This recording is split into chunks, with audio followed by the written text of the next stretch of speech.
Assalamu alaikum. Good to have you at Urdu Audio Books. हाजिर खिदमत है नूर राजपूत का नावल सल्फाइट एपिसोड 5। आज वो क्लास में मौजूद था। हानम उसे देखकर एक पल के लिए डर गई थी। वो स्याह रंग की हुडी पहने हुए था जो उसके आधे चेहरे को छुपा कर रखती थी। जिस शख्स ने ख्वाब में उसे धक्का दिया था वो भी ऐसे ही ड्रेस में मलबूस था। हानम ने खुश होंठों पर ज़बान फेरते हुए ख़ुद को नॉर्मल किया। उसे हैरत हो रही थी कि मुकर्ररा वक्त पर वो कैसे आ गया, लेकिन उसकी नज़रें अभी भी खिड़की से बाहर ही थीं। हानम ने शुक्र अदा किया था। वो उसे मुकम्मल तौर पर नज़रअंदाज कर रही थी। मैम, क्या मैं आपसे कुछ पूछ सकता हूँ? एक स्टूडेंट ने सवाल किया था। जी बिल्कुल। वो पढ़ाने के साथ साथ कभी कभी दिलचस्प मौज़ूआत पर उनसे बात कर लेती थी। मैम, मुझे ख्वाब क्यों आते हैं? उसके सवाल पर हानम चौंकी थी। वो खुद भी इसी सवाल का जवाब ढूंढ रही थी। क्योंकि हम सोते हैं बुद्धू। किसी ने उसका मजाक उड़ाया था और पूरी क्लास में दबी दबी सी हंसी गूंज गई थी। बहुत अच्छा सवाल है आपका। ख्वाबों का जिक्र इस्लाम में भी है। हज़रत मोहम्मद सल्लल्लाहु अलैहि वसल्लम ने फरमाया था कि हमें अपने ख्वाबों पर ध्यान देना चाहिए। वो अल्लाह की तरफ से हमारे लिए पैगाम होते हैं, लेकिन कभी कभी शैतान हमें बहका देता है। हर ख्वाब अल्लाह की तरफ से नहीं होता, बल्कि कुछ ऐसे ख्वाब जिनका हमारी ज़िंदगी से गहरा ताल्लुक़ होता है वही सच्चे होते हैं। बाज़ औक़ात हमें ख़बरदार किया जाता है आने वाले ख़तरात से। बाज़ औक़ात हम सारा दिन जो सोचते हैं और जो चीज़ हमें परेशान करती है वो अक्सर ख्वाब का रूप धार लेती है। मैम, क्या हर इंसान का ख्वाब सच्चा होता है? एक और सवाल आया था। नहीं, ज़रूरी नहीं। अस्हाबे कशफ लोग नेक होते हैं। और मेरे बारे में क्या ख़याल है मिस? मैं अपने ख्वाबों को कंट्रोल कर सकता हूँ। मैं एक ल्यूसिड ड्रीमर हूँ और मेरा हर ख्वाब सच्चा होता है, जबकि मैं किसी बनाने वाले को नहीं मानता। सबसे पीछे बैठे आरजे की आवाज़ क्लासरूम में गूंजी थी। हानम तो उसकी बात सुनकर दंग रह गई थी। उसकी आंखें हुडी में छुपी हुई थी, जबकि सिर्फ होंठ नज़र आ रहे थे। अलबत्ता उसका चेहरा हानम की तरफ था। उस वक्त हानम को उससे खौफ महसूस हुआ था। अजीब मखलूक था वो, पुरस्रार, ख़तरनाक और पता नहीं क्या क्या। आज उसे देखकर बार बार हानम को अपना ख्वाब याद आ रहा था। क्या वो रोहान जबील ही था जिसने मुझे धक्का दिया था? हानम ने एक बार फिर सोचा। वो छुरछुरी लेकर रह गई थी। बोलिए ना टीचर जी, क्या ख्याल है आपका मेरे बारे में? वो तंज कर रहा था। आपके मानने या ना मानने से हकीकत बदल नहीं जाएगी मिस्टर रोहान जबील। अगर आप किसी बनाने या पैदा करने वाले को नहीं मानते तो उसकी बनाई कोई चीज़ बदल कर दिखा दें। क्या आप कर सकेंगे? हानम का लहजा भी तलखी लिए हुए था। उसकी बात सुनकर वो हंसा था और फिर हंसता चला गया था। हानम को उस पर किसी पागल का गुमान हुआ था। इससे पहले कि वो कोई कुछ और कहता, वो उठा और क्लास से बाहर निकल गया, जबकि हानम एक गहरी सांस लेकर रह गई थी। मैम, क्या जानवर भी ख्वाब देखते हैं? क्लास के माहौल को बेहतर बनाने के लिए एक स्टूडेंट ने सवाल किया था। जी, मैं ज़्यादा तो नहीं जानती, लेकिन साइंस कुछ कहती है इसके मुतालिक। वो मैं आप लोगों को बता देती हूँ। कुछ पल ठहरने के बाद वो बोलना शुरू हुई थी। ख्वाब जानवरों के, इंसानों के। एक रोज़ में हमारा दिमाग 3 बहुत मुख्तलिफ शऊरी हालतों से गुज़रता है। एक वो वाली जिसमें आप इस वक्त हैं।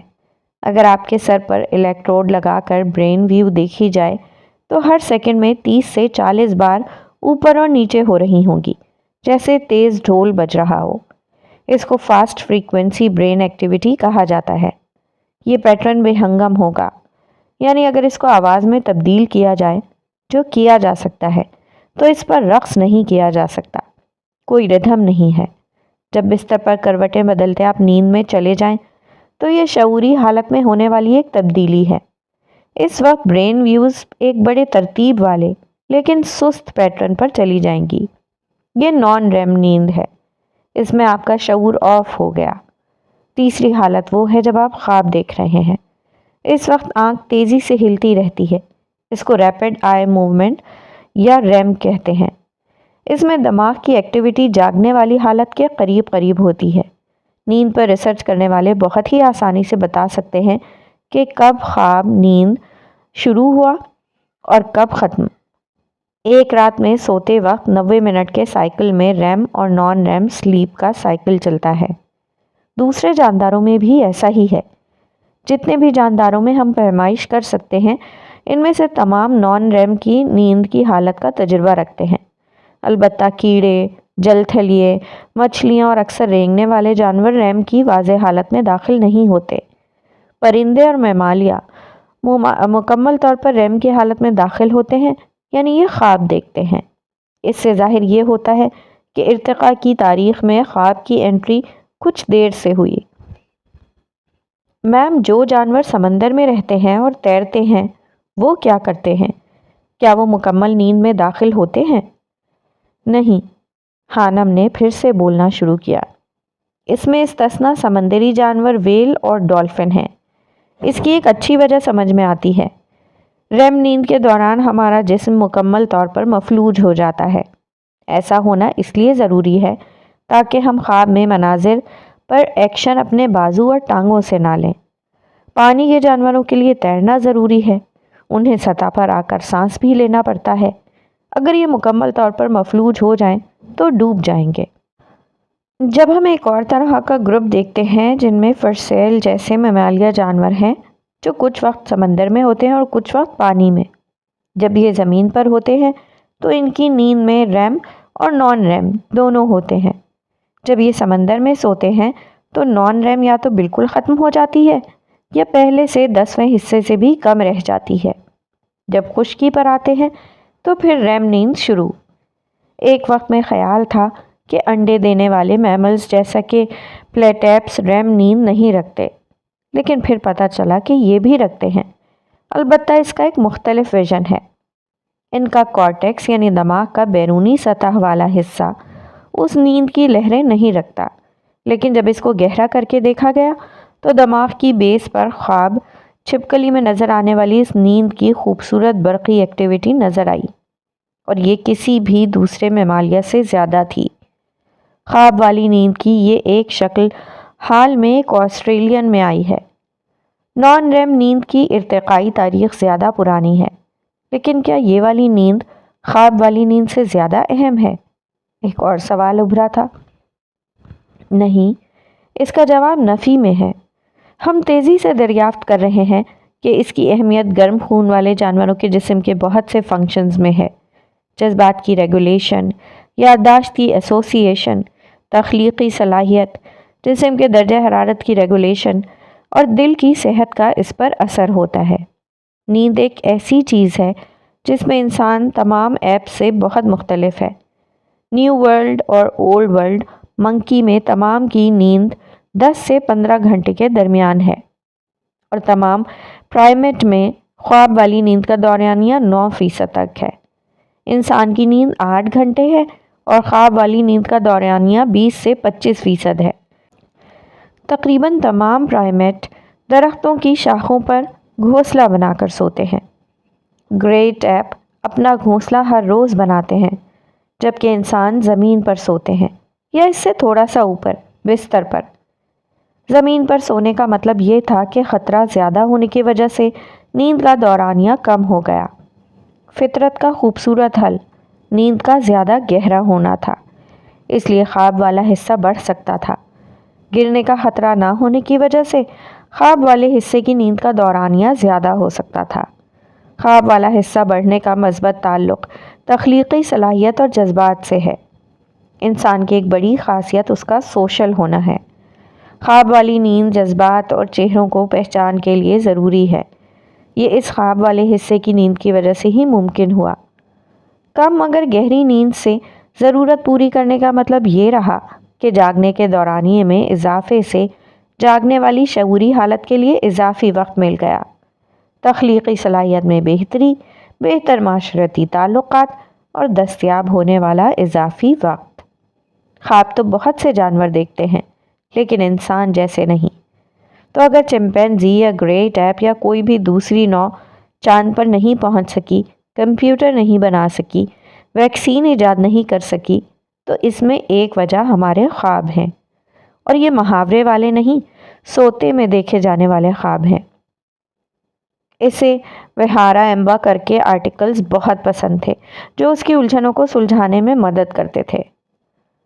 خانم خاموش ہوئی تو پوری کلاس میں گہری خاموشی چھائی تھی، اور پھر کلاس تالیوں سے گونج اٹھی تھی۔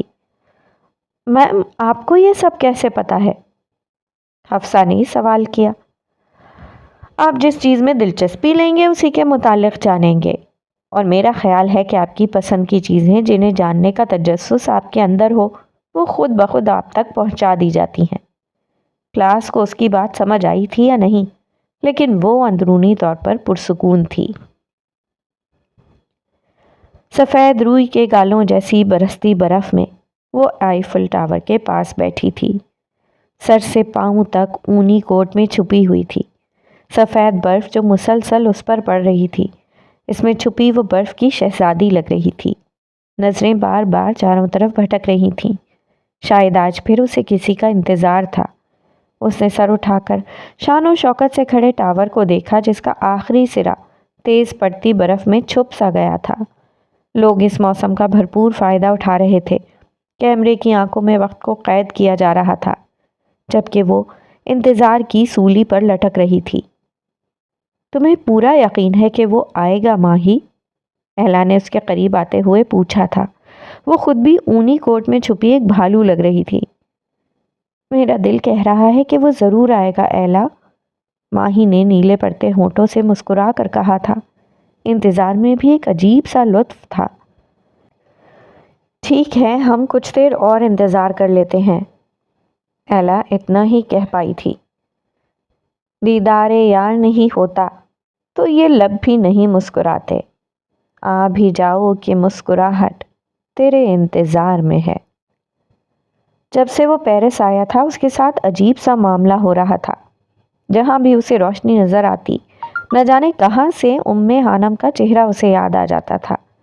اس نے گاڑی اپنی مطلوبہ جگہ پر روکی تھی، اور پھر گلے میں پڑے مفلر کو ٹھیک کرتے وہ گاڑی سے باہر نکل آیا تھا۔ تیز برف باری نے ٹریفک کو مشکل بنا دیا تھا۔ جانے وہ کتنی مشکل سے یہاں پہنچا تھا۔ پارکنگ ایریا سے ٹاور تک پہنچنے میں برف کے گالوں نے اس کے بھورے بالوں کو سفید کر دیا تھا۔ گھٹنوں تک آتا کوٹ پہنے وہ حویلی میں موجود حشام سے بالکل مختلف لگ رہا تھا۔ ٹاور کے پاس پہنچ کر وہ رک گیا تھا۔ میں اب تمہاری شادی کرنا چاہتی ہوں حشام بیٹا، بی جان کے الفاظ اس کے کانوں سے ٹکرائے تھے۔ بھائی کے لیے کوئی بہت پروقار لڑکی ہونی چاہیے جو ان کی مضبوط شخصیت کا مقابلہ کر سکے۔ دور کہیں مدیحہ کے لفظوں نے اپنا آپ منوایا تھا۔ بتائیں نا بھائی، آپ کو کیسی لڑکی چاہیے؟ بی جان، مجھے ابھی شادی نہیں کرنی، ابھی بہت کچھ کرنا ہے۔ اس کے لیے بہت مشکل تھا کہ وہ ان دونوں خواتین کو سمجھاتا۔ منگنی تو کی جا سکتی ہے نا؟ مدیحہ بضد تھی۔ بتا دیں بھائی، آپ کو کیسی لڑکی پسند ہے؟ کوئی پسند کی ہوئی ہے تو وہ بھی بتا دیں۔ ایسا کچھ نہیں ہے مدیحہ۔ وہ اکتا گیا تھا باتیں سن سن کر۔ پھر بھی کوئی تو خاص بات بتائیں تاکہ لڑکی ڈھونڈنے میں ہمیں آسانی ہو۔ مدیحہ امید بھری نظروں سے اسے دیکھ رہی تھی۔ بی جان جیسی شخصیت ہو اس کی، باروب وقار، جو اس شاندار حویلی میں آئے تو اس حویلی کا وقار کہیں دبتا سا محسوس ہو۔ وہ اپنی پسند بتا چکا تھا۔ اس کا مطلب ہے آپ ساری عمر کنوارے رہنا چاہتے ہیں۔ مدیحہ نے اس کی پسند کا سن کر برا سا منہ بنایا۔ میں اس حویلی کے لیے ایسی ہی دلہن لاؤں گی، بی جان مسکرا دی تھی۔ نہیں ملے گی بی جان، میری بات لکھ لیں۔ آج کل نازک لڑکیاں حشام جبیل کے معیار پر پورا نہیں اتر سکتی۔ وہ بیڈ سے اتری، جوتے پہنتے ہوئے کہا اور کمرے سے باہر نکل گئی۔ کوئی پسند ہے تو بتا دو، اس کے جانے کے بعد بی جان نے پوچھا تھا۔ بی جان، ایسا کچھ نہیں ہے، میں بتا چکا ہوں مجھے ابھی شادی نہیں کرنی۔ اور جہاں آپ کی مرضی ہوگی میں وہیں کر لوں گا، لیکن کروں گا اپنے وقت پر۔ آپ بے شک لڑکی ڈھونڈ لیں، مگر جب تک میں نہ کہوں شادی نہیں ہوگی۔ وہ اپنا حتمی فیصلہ سنا چکا تھا۔ اس نے آسمان کی طرف نگاہ اٹھائی تھی۔ سارا آسمان جیسے سفید ہو گیا تھا۔ اچانک اس کے تصور پر سفید دوپٹہ اوڑھے روشنی میں بیٹھی ہانم کا چہرہ ابھرا تھا۔ وہ یکدم چونکا تھا۔ اپنے جیون ساتھی کے بارے میں اس کی بڑی بڑی ڈیمانڈز نہیں تھیں۔ اسے باوقار لڑکیاں اچھی لگتی تھیں۔ وہ بی جان کو کہہ آیا تھا کہ وہ اپنی مرضی سے ڈھونڈ لیں، لیکن نہ جانے کیوں اس بار وہ لڑکی اس کے تصور میں ابھرنے لگی تھی۔ کہ میں کیا سوچ رہا ہوں؟ اس نے اپنا سر جھٹکا تھا، جیسے اس طرح کرنے سے وہ دوبارہ اس کے ذہن میں نہیں آئے گی۔ Excuse me? آواز پر وہ پلٹا تھا۔ اس کے سامنے ایک لڑکی کھڑی تھی، اونی کوٹ پہنے۔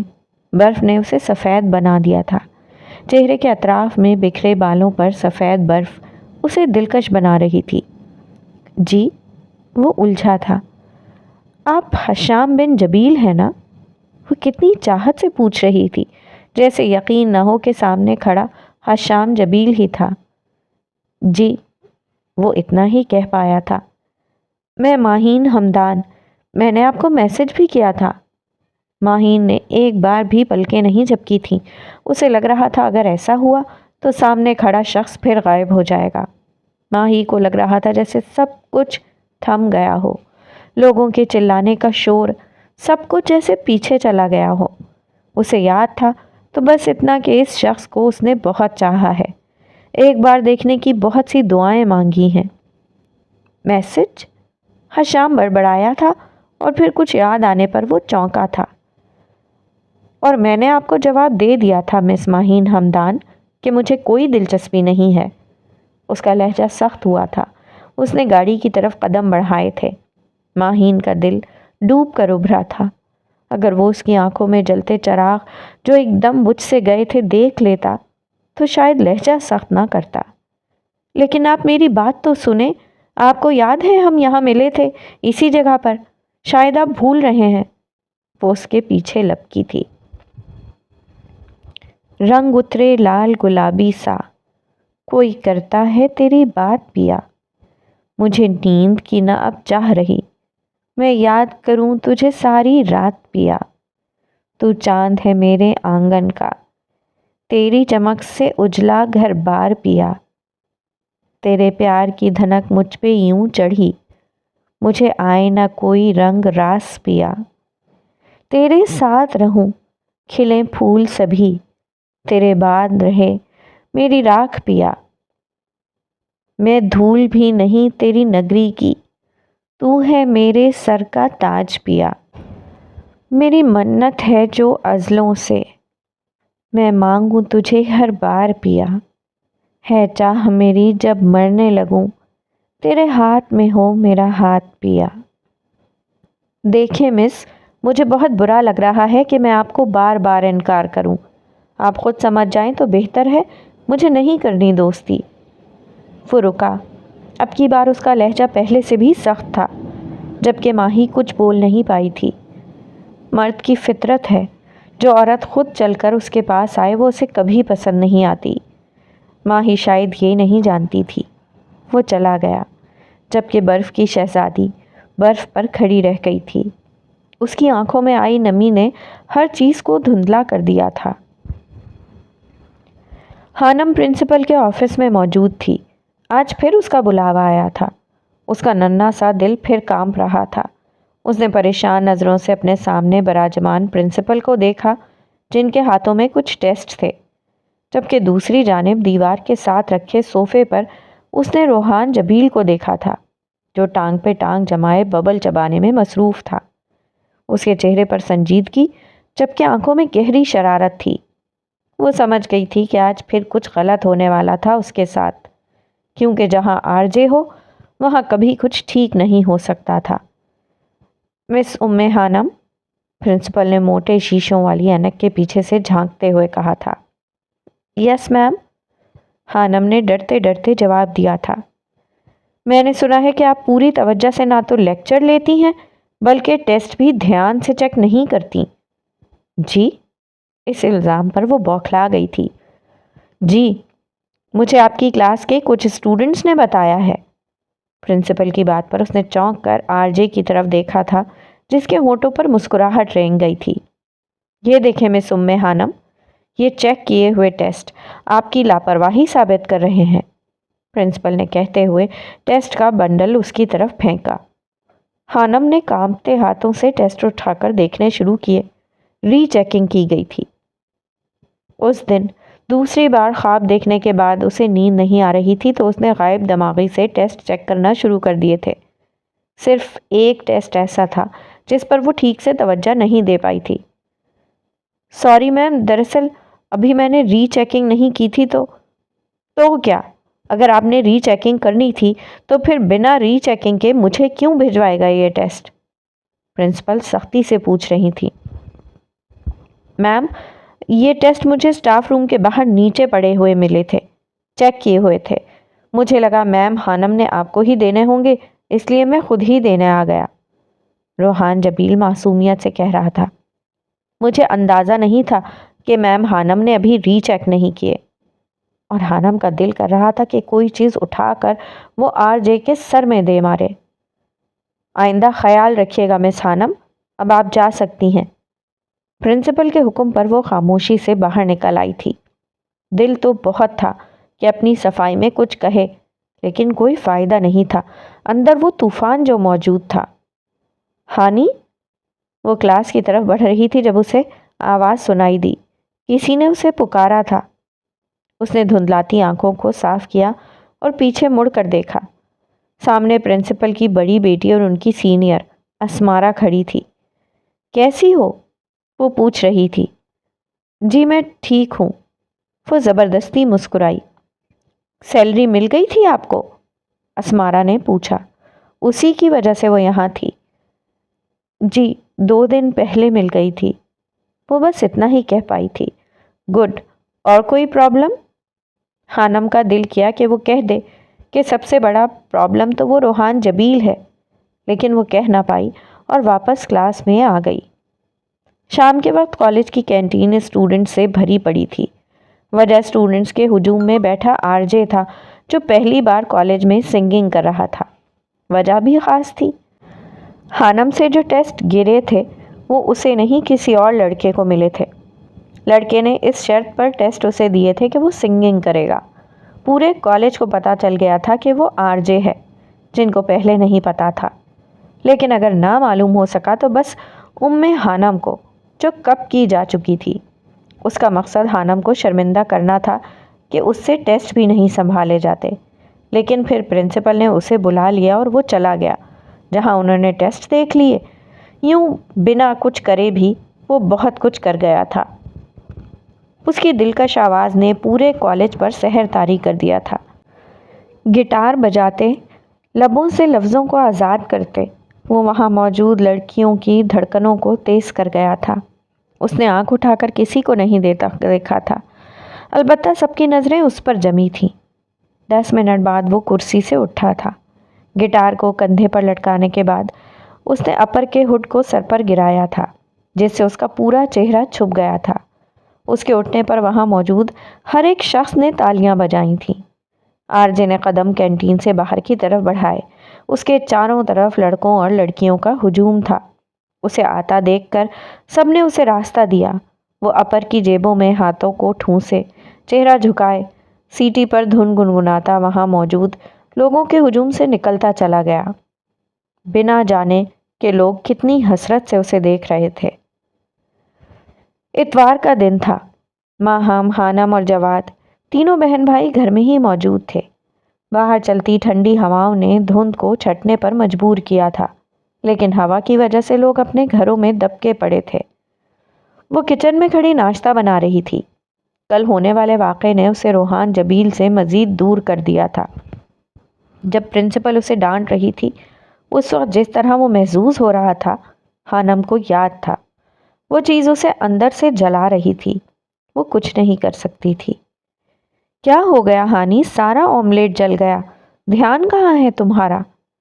उसे यूं गुमसुम खड़े देखकर आसिया बेगम ने चूल्हा बंद किया। वो चौंक कर ख्यालों से बाहर आई थी। इसीलिए कहती हूँ ये ऊट पटांग किताबें कम पढ़ा करो, इंसान पागल हो जाता है। अम्मा की बात सुनकर उसके लबों पर मुस्कुराहट बिखर गई थी। आप घूम फिर कर फिर मेरी किताबों पर आ जाती हैं अम्मा। वो नाराज़ हुई। मैं सच कह रही हूँ, वो हमदान भी इतनी किताबें पढ़ता था और फिर यूं गुमसुम खड़ा रहता था। हमदान के नाम पर हानम ने चौंक कर उन्हें देखा। वो कभी कभी हमदान का जिक्र करती थी, जो उनका कज़न था, लेकिन कभी ना वो उनसे मिलने गई, ना हानम ने हमदान अंकल को देखा। हमारे ख़ानदान का सबसे ज़्यादा पढ़ा लिखा लड़का था। वो बाहर से पढ़कर आया था। जब मेरी शादी हुई तब वो पढ़ाई मुकम्मल करके लौटा था। बिल्कुल ही बदल गया था। खामोश खामोश सा रहने लगा था। ज़्यादा बातचीत भी नहीं करता था। न जाने क्या सोचता रहता था। तुम्हारी नानी अम्मा कहती थी कि बच्चे को साया हो गया है। आसिया बेगम को 22 साल पुरानी बातें खूब याद थीं। वो कभी मिलने नहीं आया आपसे अम्मा? खानम ने पूछा था। जिस दिन मेरी शादी हुई थी उससे अगले दिन वो वापस चला गया था। फिर पता नहीं वापस नहीं आया। आसिया बेगम ने गहरी सांस ली थी। हानम ने कुछ कहे बिना नाश्ते की प्लेट उठाकर कमरे की तरफ कदम बढ़ा दिए थे। कमरे में म्यूजिक की बेहंगम आवाज़ गूंज रही थी। माहम और जवाद दोनों अपनी सुरीली आवाज़ में सिंगर के साथ ही गा रहे थे। पागल हो गए हो तुम दोनों, हानम ने कानों पर हाथ रखने के बाद चिल्ला कर कहा। हानो आपी, आरजे का शो लगा हुआ है, मज़ा आ रहा है बहुत। जवाद काफ़ी पुरजोश था। आवाज़ कम करो। हानम को सख्त गुस्सा आया था। तुम सड़ियल, इस कमरे में ही ना आया करो, माहम ने आंखें सुखेड़ते हुए कहा। हानम बिना कुछ कहे प्लेट उठाकर कमरे से बाहर निकल गई थी। इसका कुछ नहीं बन सकता, सड़ियल। इसके जाने के बाद माहम बड़बड़ाई थी। टीवी की आवाज़ फिर से पूरे कमरे में गूंज गई थी। कुछ याद आने पर हानम वापस उसी कमरे में आई थी। मेरा मैगज़ीन लाए हो? उसने तकरीबन चीखने वाले अंदाज में जवाद से पूछा था, क्योंकि जितनी गाने की आवाज़ थी नॉर्मल आवाज़ से तो उन्हें सुनाई ना देता। आहिस्ता चीखो हानो, गला ख़राब हो जाएगा, माहम ने शरारत से कहा था। अम्मी के पास है, मैं ले आया था, जवाद ने वॉल्यूम को म्यूट करते हुए जवाब दिया था। जब भी आरजे का शो लगता था वो रिमोट अपने हाथ में ही रखता था। कॉलेज में वो रोहान जबील नहीं जीने देता और घर में ये दो लोग। वो बड़बड़ा रही थी और साथ अपना मतलूबा मैगज़ीन तलाश कर रही थी। काफ़ी दिन पहले उसने मैगज़ीन के इदारे को सवाल भेजा था। वो ही देखना चाह रही थी कि जवाब मिला है या नहीं। शुक्र है मिल गया। किताबों के ऊपर पड़े मैगज़ीन को देखकर उसने शुक्र किया था और जुस्तजू का सफ़ा खोलने पर उसकी आंखें चमक उठी थीं। शऊर क्या है और लाशऊर किसे कहते हैं? उसका सवाल जवाब समेत मौजूद था। उसने मैगज़ीन एक तरफ रखा और फटाफट नाश्ता करने लगी। वो मुकम्मल तौर पर पुरसुकून होने के बाद जवाब पढ़ने वाली थी। भाप उड़ाते कॉफ़ी के कप को उसने उठाकर जैसे ही लबों से लगाया, उसकी नज़र एक कोने में बैठे शख्स पर पड़ी थी जो उसे ही देख रहा था। नज़रें मिलने पर वो गड़बड़ा कर चेहरे का रुख मोड़ गया था। एंजल की त्योरी चढ़ गई थी। उसने कप को मेज़ पर पटका और अपनी जगह से उठने के बाद कदम उस शख्स की तरफ बढ़ा दिए थे जिसका आधा चेहरा छुपा हुआ था। ये शख्स न जाने क्यों उसका पीछा करता था। एंजल को उससे हद दर्जे की कोफ्त होती थी। आज तो उसने साफ साफ बात करने का फैसला किया था। एंजल को अपनी तरफ आता देखकर वो संभल कर बैठा था और इस तरह जाहिर करने लगा जैसे वो उसे जानता ही ना हो। Excuse me. पास जाने पर एंजल ने सख्त से लहजे में उसे पुकारा। वो चाय पीने में ऐसे मगन था जैसे सुना ही ना हो। मिस्टर मून, आप गूंगे होने के साथ साथ बहरे भी हैं क्या? उसकी इस बात पर मून ने चौंक कर अपने सामने खड़ी एंजल को देखा था, जो उस वक्त एंजल कम और डाइन ज़्यादा लग रही थी। मून ने उसके बहरा कहने पर बुरा सा मुंह बनाया था। यस, आंखों से इशारा किया गया था कि बोलिए। आप मेरा पीछा क्यों करते हैं? मैं जहाँ जाऊँ आप वहाँ मौजूद क्यों होते हैं? वो गुस्से से पूछ रही थी। नो। मून ने नफ़ी में सर हिलाया, जैसे कह रहा हो कि मैंने ऐसा कुछ नहीं किया। ओह, तो आप झूठ भी बोलते हैं। एंजल ने दोनों हाथों को ज़रा सा ऊपर उठाकर खालिस ब्रिटिश लहजे में कहा था। नो। मून ने फिर सर नफ़ी में हिलाया था और होंठों पर आई मुस्कुराहट को मुश्किल से जब्त किया था। लिसन मिस्टर मून, अगर आप आइंदा मुझे अपने आस पास नज़र आए ना, तो ये गरम गरम चाय का कप मुंह पर गिराकर जो आधा चेहरा बचा हुआ है ना, वो भी जला दूंगी, या फिर वो जो सामने गुलदान नज़र आ रहा है ना, वो उठाकर सर में मारूंगी। समझ आई? उसकी धमकी सुनकर मून की आंखें हैरत से फटी की फटी रह गई थीं।